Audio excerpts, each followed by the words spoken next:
OK, Muriel, how old do you think that makes Lindsay? 34. 34. Ken? 32. 32. One of you is very close. Lindsay, the answer, in fact, is? 32. 32. So, Ken, you're spot on. Well done. You get 2 points. You gave her 2 years, Muriel. I know she looked like a boy in the first one, but she looks like a fine woman now. OK, Lindsay, here we go. Then you were born in 1960, weren't you? That's correct. 3 questions on that year for you.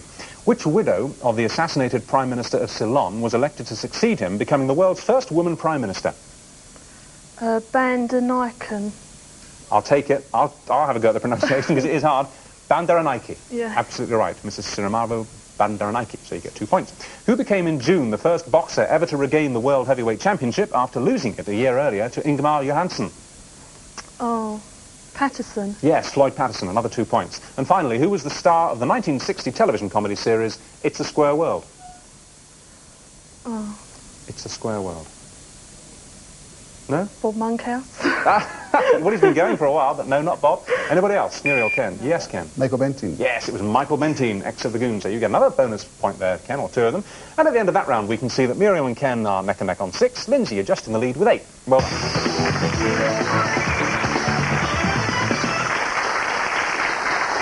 So, Lindsay, you may go first. On the departure board this morning, and that picture up there implies music. Can we have a look at the answers?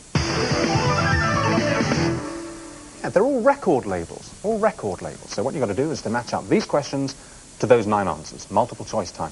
Which 1987 film was based partly on the true story of Lucy Irvine? Castaway. Castaway's right. In Sheridan's The Rivals, Captain Jack who falls in love with Lydia Languish?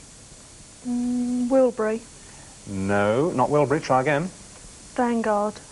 Not Vanguard. You'd be completely right if you guessed this right. Absolute. Yes, that's right, Jack Absolute. What novel by D.H. Lawrence was the prequel to Women in Love? Rainbow. Yes, it was Rainbow. Well done. Which area of America is noted for its Black Hills? Dakota. The Dakota Hills, or the Black Mountains of Dakota. The epitaph of W.C. Fields was, on the whole, I'd rather be in... Philadelphia. Where? Philadelphia, that's right. Famous epitaph. What Syndrome, the Something Syndrome, was a 1979 film starring Jack Lemmon. China. The China Syndrome.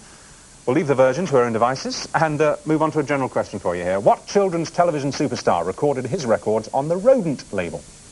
Bob Geldof. Yeah, lateral thinking there. Yeah, sorry about that, Bob. No, it's Roland Rapp. Never mind, at the end of that round, Lindsay, you've done well. You've brought your score to 20. OK, Muriel and Ken both have 6, so Muriel is the lady. You can go first. Let's have a look at your departure board. And that, as we know, means food and drink. Let's look at the answers. OK, fruits are on the menu this morning there. And as you know, you have to answer each question to one of those squares. Match them up. Here we go. Here we go round the What Bush was a film... Sorry, Mulberry. Yes, right. It was a film starring Barry Evans and Judy Geeson, Mulberry, and you get 2. Who wore herring boxes without topsies as sandals? Oh, Clementine. Yeah, that's right. Which fair did Anthony Newley take into the charts in the early 1960s? Strawberry. Correct. The Speaker of What is the title of a Wexford novel by Ruth Rendell? The Speaker of... Mandarin. Mandarin is right. Which bowl is an American football stadium in Miami? Orange Bowl. Yes, the Orange Bowl. Which fruit shares its name with a song featured by the Jimmy Dorsey Orchestra in the film The Fleet's Inn? Tangerine. Well done, you're doing well. Which hill did Fats Domino take into the charts? Blueberry. Yeah, that was an easy one. 2 more. Which drop kid, the something drop kid, did Bob Hope play in a film of the early 50s? Lemon. That's right. OK, we're going to move around line and let's see if you can make it a full house.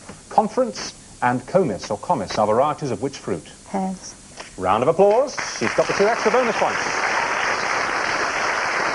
So she gets 18 for getting those 9 right, and a bonus of 2, taking it to 26. Ken, let's see if you can do as well. There's your departure board picture. That means sport. Let's have the answers. Quite appropriately, they're all playing cards, aren't they? All versions of playing cards. So here we go with your first of 9. Cool Something Luke, Cool What Luke, starred Paul Newman as a man imprisoned for knocking the tops off parking meters. Hand. Yes, Cool Hand Luke. What was the surname of Dashiell Hammett's detective, played by Bogart in The Maltese Falcon? Spade. Spade, well done. Whose first British top 10 single was Cracklin' Rosie in 1970?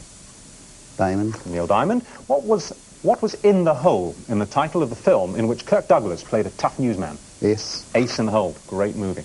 In bowls, what name is given to the small white ball which acts as the target?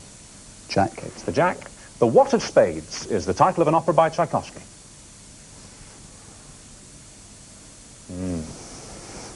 Queen. Yes, good guess. Good guess. Well done. Which Mark is the lead vocalist with the group Level 42? King. Mark King. Which purple military decoration was instituted by George Washington for bravery in action and revived in 1932? Heart. That Purple Heart. We'll go around the club. You might be matching Muriel here. Which card game scored on a special board was invented by the 17th century poet Suckling?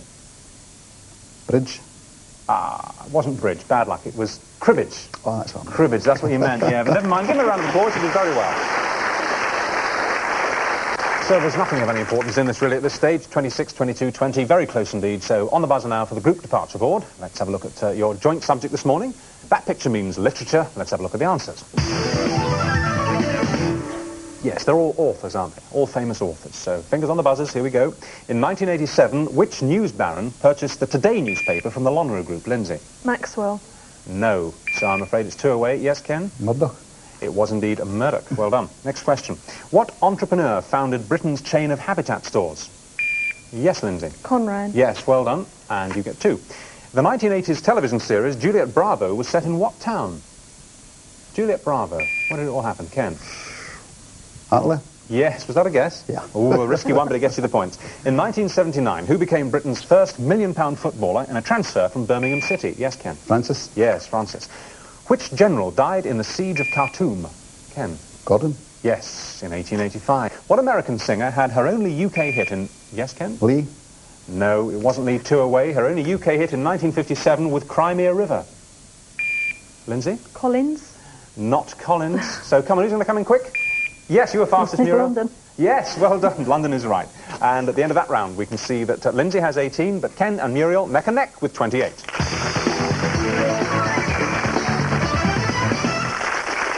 Right. You lot can take a short rest there while we have a commercial break. And you at home, bit of work to do now. Let's have a look at the flag, first of all.